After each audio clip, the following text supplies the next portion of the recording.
At section 12.2, we're going to be talking about a specific type of probability distribution called the binomial distribution. So a binomial distribution, we'll start with the definition, is the probability distribution obtained from listing outcomes of a binomial experiment. Well, what does that mean? Well, a binomial experiment contains the following properties. There are a known number of trials performed. We'll call that quantity n. Each trial has only two outcomes, success or failure. These outcomes do not have to be equally likely. The probability of success is constant from trial to trial. So for example, and all trials are independent of one another. So for example, flipping a coin is a type of binomial experiment. So if you flipped a coin 8 times, n is 8, and we're talking about the probability of getting heads. So heads is a success, F is a failure, and the probability of success is 0.5. And again, flipping a coin is independent of one another, so that's a type of binomial experiment. So we want to create a notation to kind of contain this information. So again, so we have n trials, probability P of a success. So the probability then of a failure is going to be, we'll call that Q. That's 1 minus P. And the notation we use is we say X is our random variable, follows the distribution B for binomial, N for the number of trials, and P for the probability.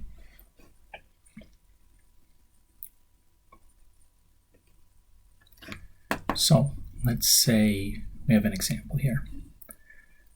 Determine the probability of getting exactly 2 heads in 3 tosses of a biased coin, for which the probability of heads is 2/3.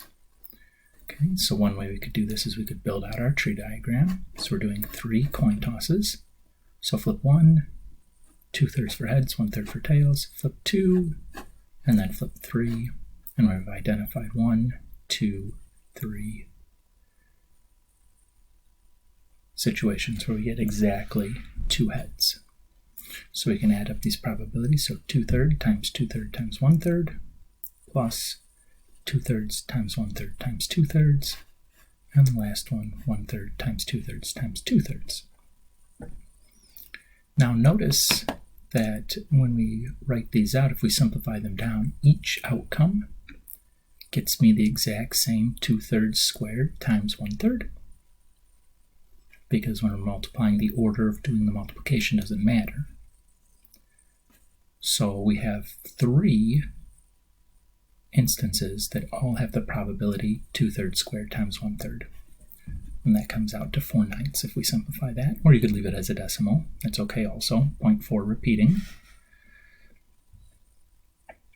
So a couple of observations here. Since the end probability is the only thing that matters, and the probability of getting 2 heads doesn't change with how we got the 2 heads, right? So like even if we got heads, tails, heads, that still gave us the same probability if we got heads, heads, tails, since the outcome or the events are independent. So because of that, all we really need is to find the probability of one outcome and then figure out how many times that outcome can occur, and just multiply those together. So the way we're going to do that is something called a combination.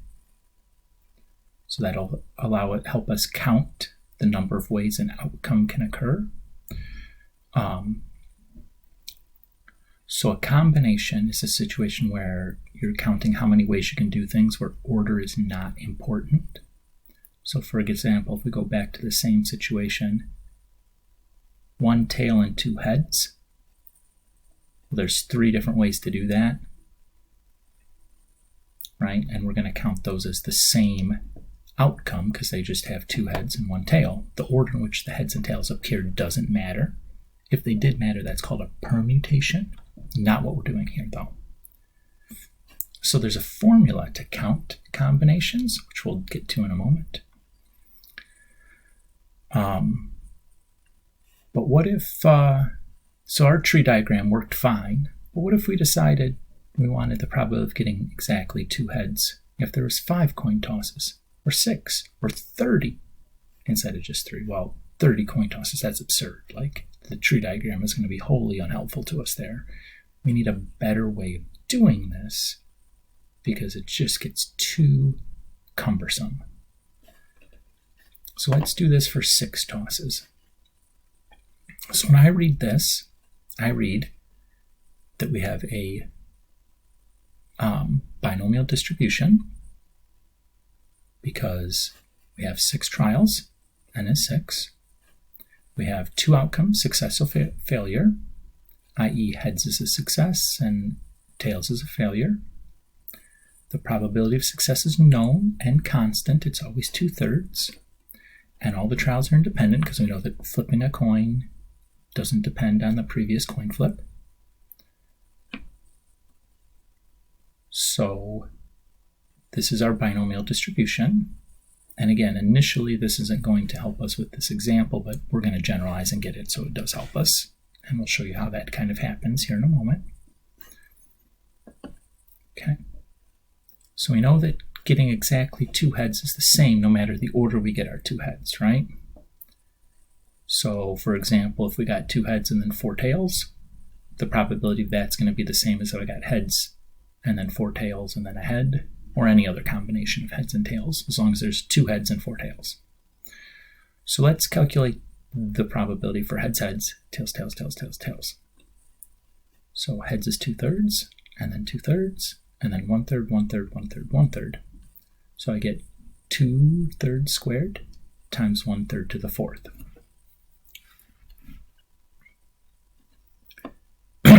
And we know that all of our outcomes that have 2 heads and 4 tails are going to have this exact same probability. So we just need to figure out how many outcomes have 2 heads and 4 tails.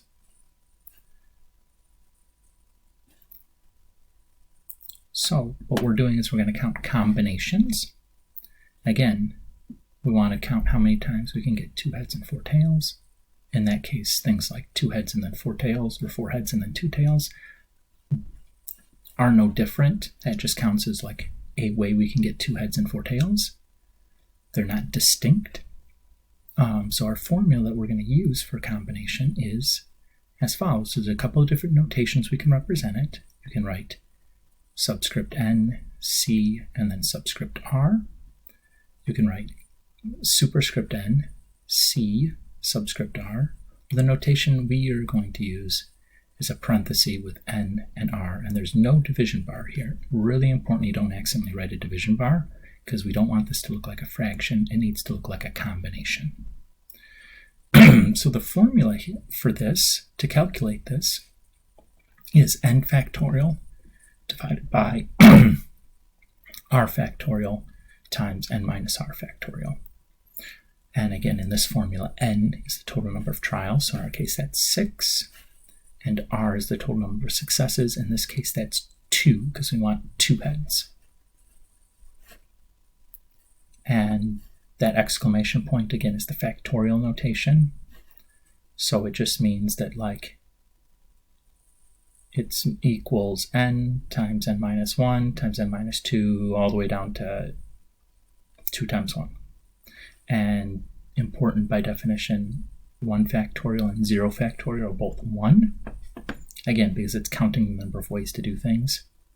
How many ways can we get 0 heads? Well, there's one way we can do that. For example, all right, so continuing on, we can also note that 6 choose 2 is equal to 6 choose 4, because that's the same thing as saying exactly 2 heads or exactly 4 tails, right? So if we're calling tails the successes, now all of a sudden the number of combinations where I get 4 tails, well, if you have 4 tails, you have to have 2 heads, which would be this number. And if we get 2 heads, that means we'd have to have 4 tails, which means it should be this number. So this are going to be the same. Again, that's may be helpful in doing some algebra later on, but not necessarily pertinent to what we're trying to do right in exactly the second.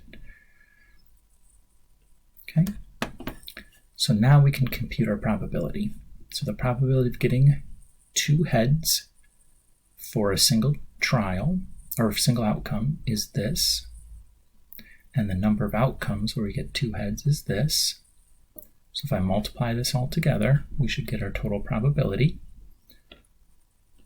So I'm going to do my combinations formula. So that's n times r, or I'm sorry, over r times n minus r, so 6 minus 2, that's where the 4 factorial came from. Now remember what factorial means. So 6 factorial means 6 times 5 times 4 times 3 times 2 times 1. 2 is 2 times 1, and then 4 factorial is 2 times 3 times 2 times 1. Notice that the 4 times 3 times 2 times 1 on top can cancel with the 4 times 2 times 3 times 1 on the bottom. So we'll end up with 6 times 5 over 2, which reduces to 15. And then simplify these guys down, and we get about 8%. Again, you can leave your answer as a fraction, doesn't have to be reduced, or you can convert it to a decimal rounded to 3 significant figures. Either is okay. So now let's even generalize a little bit more, right? So we started by having to draw the tree diagram to count the number of possible outcomes. Then we simplified it to using a combination to count the number of outcomes. We can do even better than that. So if x, our random variable x, is a binomial distributed variable, such that x follows the binomial distribution with n trials and probability p, such that the probability of obtaining r successes out of n independent trials, when p is the probability of success given by the equation. So this is just saying, okay, well, if I have a binomial experiment, I can calculate that probability where I have r successes going straight to this formula, and choose r, p to the r, 1 minus p to the n minus r. Again, where r is just some number between 0 and n, right? Because you can't have you can't have negative successes, and you can't have more successes than you do trials.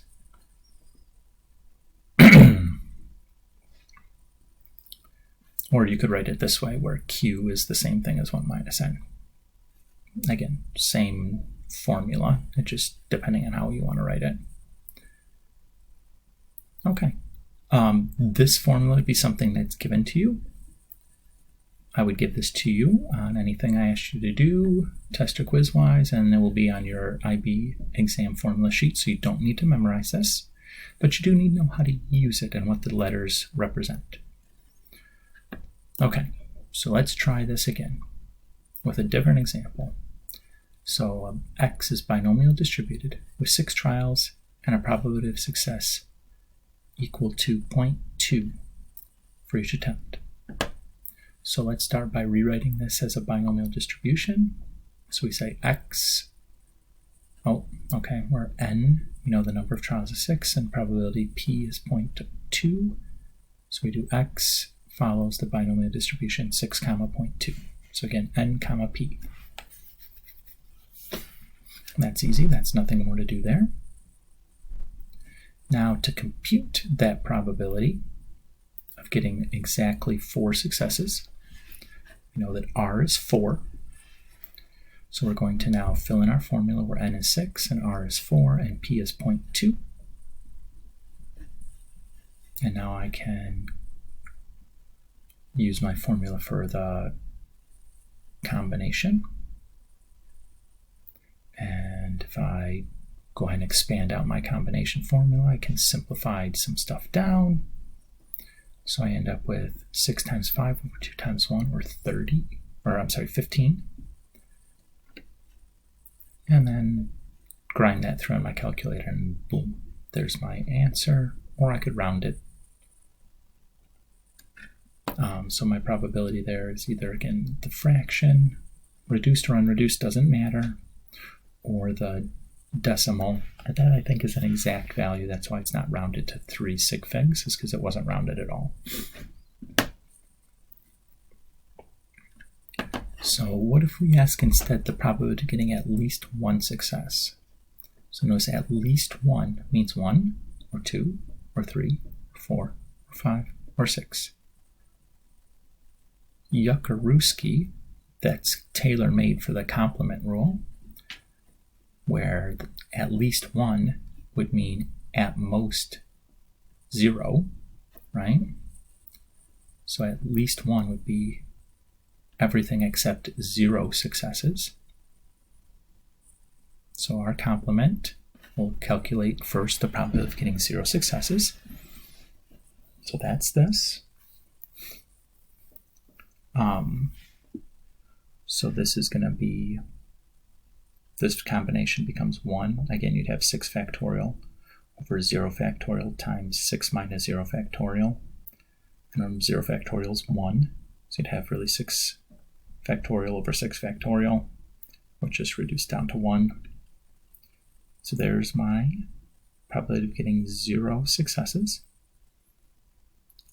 And then if I'm doing a complement, probability of getting greater than 0 is the same of having 1 minus equal to 0, right? Because this is everything except for 0.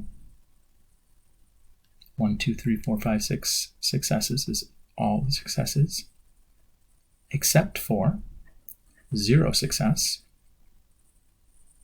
So if we do that, we get this this fraction or rounded to that decimal. Again, the fraction is fine, or rounded to 3 sig figs is fine. Find the probability of getting 3 or fewer successes. So that's going to be the probability of getting 3, 2, 1, or 0 successes. So you'd have to calculate 4 probabilities. Or we can do this as a complement. So you could do the same thing as everything except for more than 4 successes. So that should be, we're missing 1 here. So it should be 1 minus the probability of getting 4, plus the probability of getting 5, plus the probability of 6. There's an error on that slide. I'll have to make sure to go back and fix that. Here it seems like 6 of one, half dozen of the other, right? So I think we just decided to stick with it directly, which is a good thing because we made a little error here and probably would have screwed up all the work going forward. I mean, I probably would have done it this way because you're looking at 1 fewer probability to compute, but like, well, what's 1 fewer probability, right? It's not that big of a deal. So we decided to do this one. So we're going to have 6 choose 0, and then p to the 0 times q to the to n minus 0, so 6. And then we have 6 choose 1 times p to the 1 times q to the n minus 1, and then et cetera, et cetera, et cetera. So we have 3 of these things, and when we grind that out, we get about 0.983 as our probability, so almost all of it. Let's do another example here. So again, the probability we get to get a bus to work on any morning is 0.4.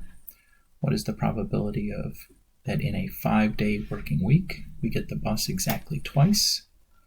So hopefully you recognize this is P, and the 5-day week is your N. So X is 5, 0.4, and again, okay, so 5 trials, 2 outcomes, bus or no bus, 0.4, always the same, and then each day is independent, and the bus being, you catching the bus one day doesn't impact catching the bus the next day. And we're looking for the probability where X equals exactly 2. So again, really all you would need is this to answer the question. But if they ask you to verify that it's a binomial distribution, you would need to address these 4 points. Okay? To show something's a binomial distribution or verify it's a binomial distribution, you have to be able to address those 4 points. Okay. So, again, just going to plug into our formula and choose r, p to the r, 1 minus p to the n minus r. Calculator time, again, fraction or decimal is fine. Now let's show you how to use this graphing calculator to do that same calculation. Right? Rather than typing this in all manually, we can use the graphing calculator to do this. What? Why didn't you show me this in the first place? And so you could understand what's going on. So, step 1, you're going to go to the distributions menu on your calculator. So you'll press second, and the vars button, notice above vars is DISTR, short for distribution. And then from the list, you're going to pick binom, short for binomial, PDF, that's the probability distribution function. So the binomial PDF and CDF are different things. If you want the probability of exactly one outcome, you're going to use the PDF. And if you want like at least twice, you would use a CDF. And we'll talk about how to do that in a moment, I think. Okay, so you pick binomial CDF. Now, if you get the menu, you're going to fill in N, P, and then R. So again, the number of trials, the probability of success, and the number of successes.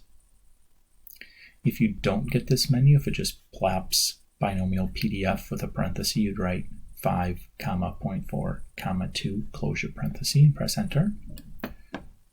See? Just like it was up there. And it spits out your answer for you. What? I know. That's pretty cool, right? What if it's at most twice? So at most twice means 0, 1, or 2. So this again, we can do all in the calculator, but here we're going to be using the CDF function because it's a cumulative distribution because we're looking at all the values up to some amount. So we do the same thing, binomial CDF, number of trials still 5, probability of success still 4.4, and the number of successes is still 2.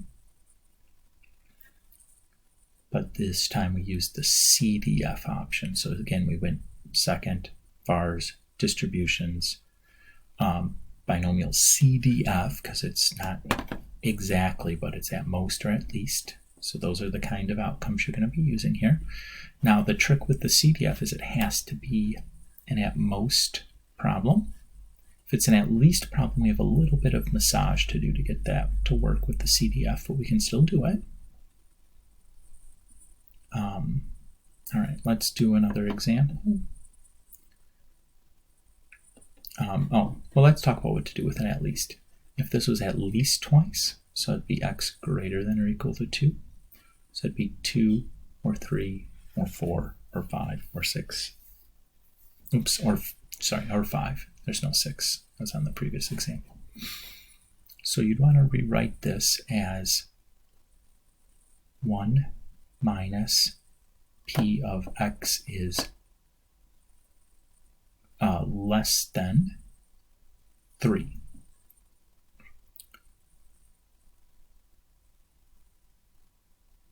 I'm sorry, greater than 3. So again, or 1 minus less than 3. So if you wanted everything 2 and above,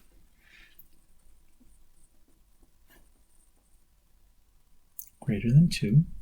Oh, I'm sorry, not less than 3, less than 1. So you have greater than 2. It's going to be 1 minus not greater than 2. And greater than, I'm sorry.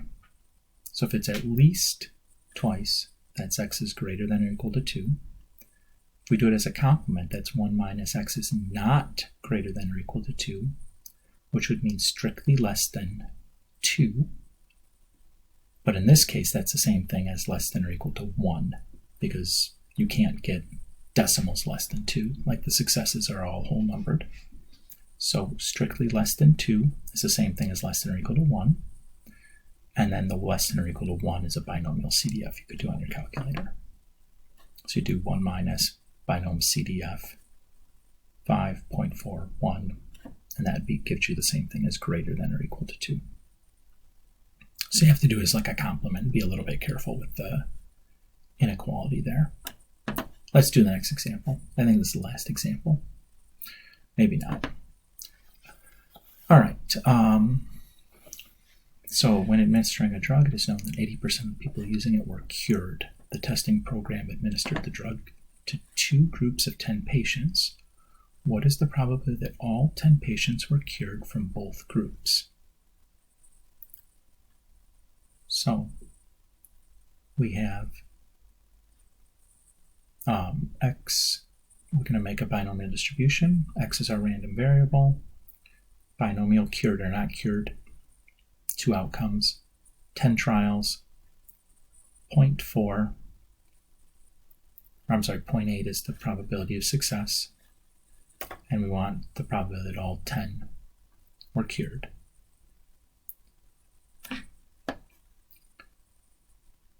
So we did either this, or you can use the binomial PDF.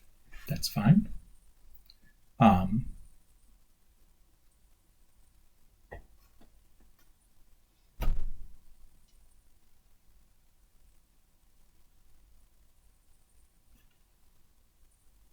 And if we want both groups to be fully cured, we would multiply this probability by itself again. So that's be the same thing as this thing squared. Now you might be thinking that, hey, could I have done instead x is follows the binomial distribution 20, 0.8, where x equals 20? Yeah, you could have done it that way too. That'd be okay. We did it for one 10 group, and then if it's going to be the same for the other 10 group, we can just take that answer and square it or multiply it by itself. Either is okay though. No, I just answered that. All right, so let's talk about calculating expectation or expected value with a binomial distribution. Again, that's the expected value of an event occurring some number of times given a probability. So for binomial distribution, the expectation is just the number of trials times the probability. Very simple.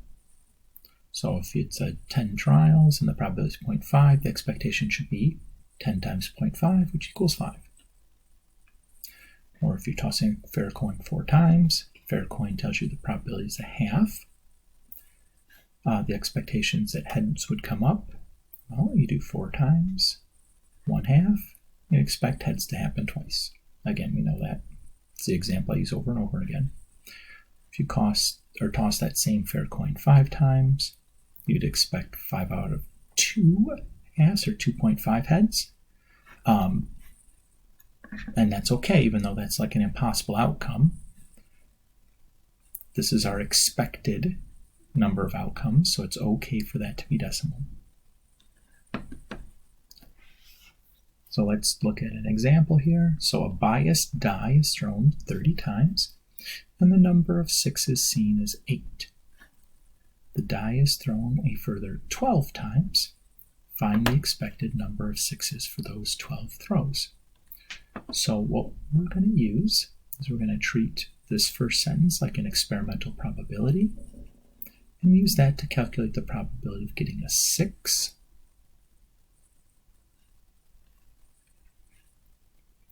Now, this is a binomial probability, right? Because either we get a 6 or we don't. So the probability of getting a 6 we found experimentally based on those 30 trials.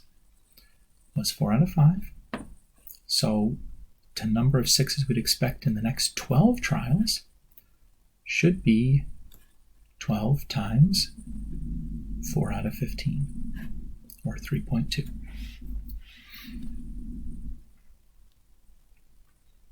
Okay.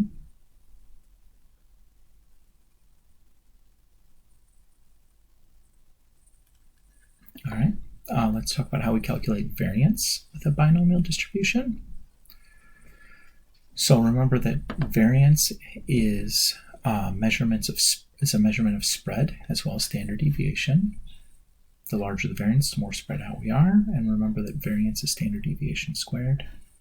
So for a binomial distribution, the variance is equal to n times p times q. And if we wanted the standard deviation, then it would just be the square root. Remember, because variance is standard deviation squared, so we'd like square root both sides. So the standard deviation would be square root of n times p times q.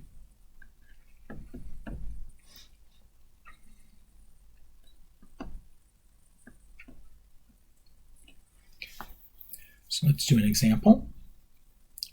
In a large company, 40% of the workers travel on public transport. A random sample of 15 workers is selected. Find the number of workers in the sample that travel to work on public transport. So this is a binomial distribution because we have 15 trials, the fixed probability of 0.4. There's 2 outcomes, either public transportation or not, and all these are independent. What one person does doesn't affect what the other person does. So we can say that our random variable, we'll call W this time. I don't know why we didn't use X. Maybe W for workers. Is the binomial distribution 15, 0.4. So the expectation should be n times p, or 15 times 0.4, which is 6.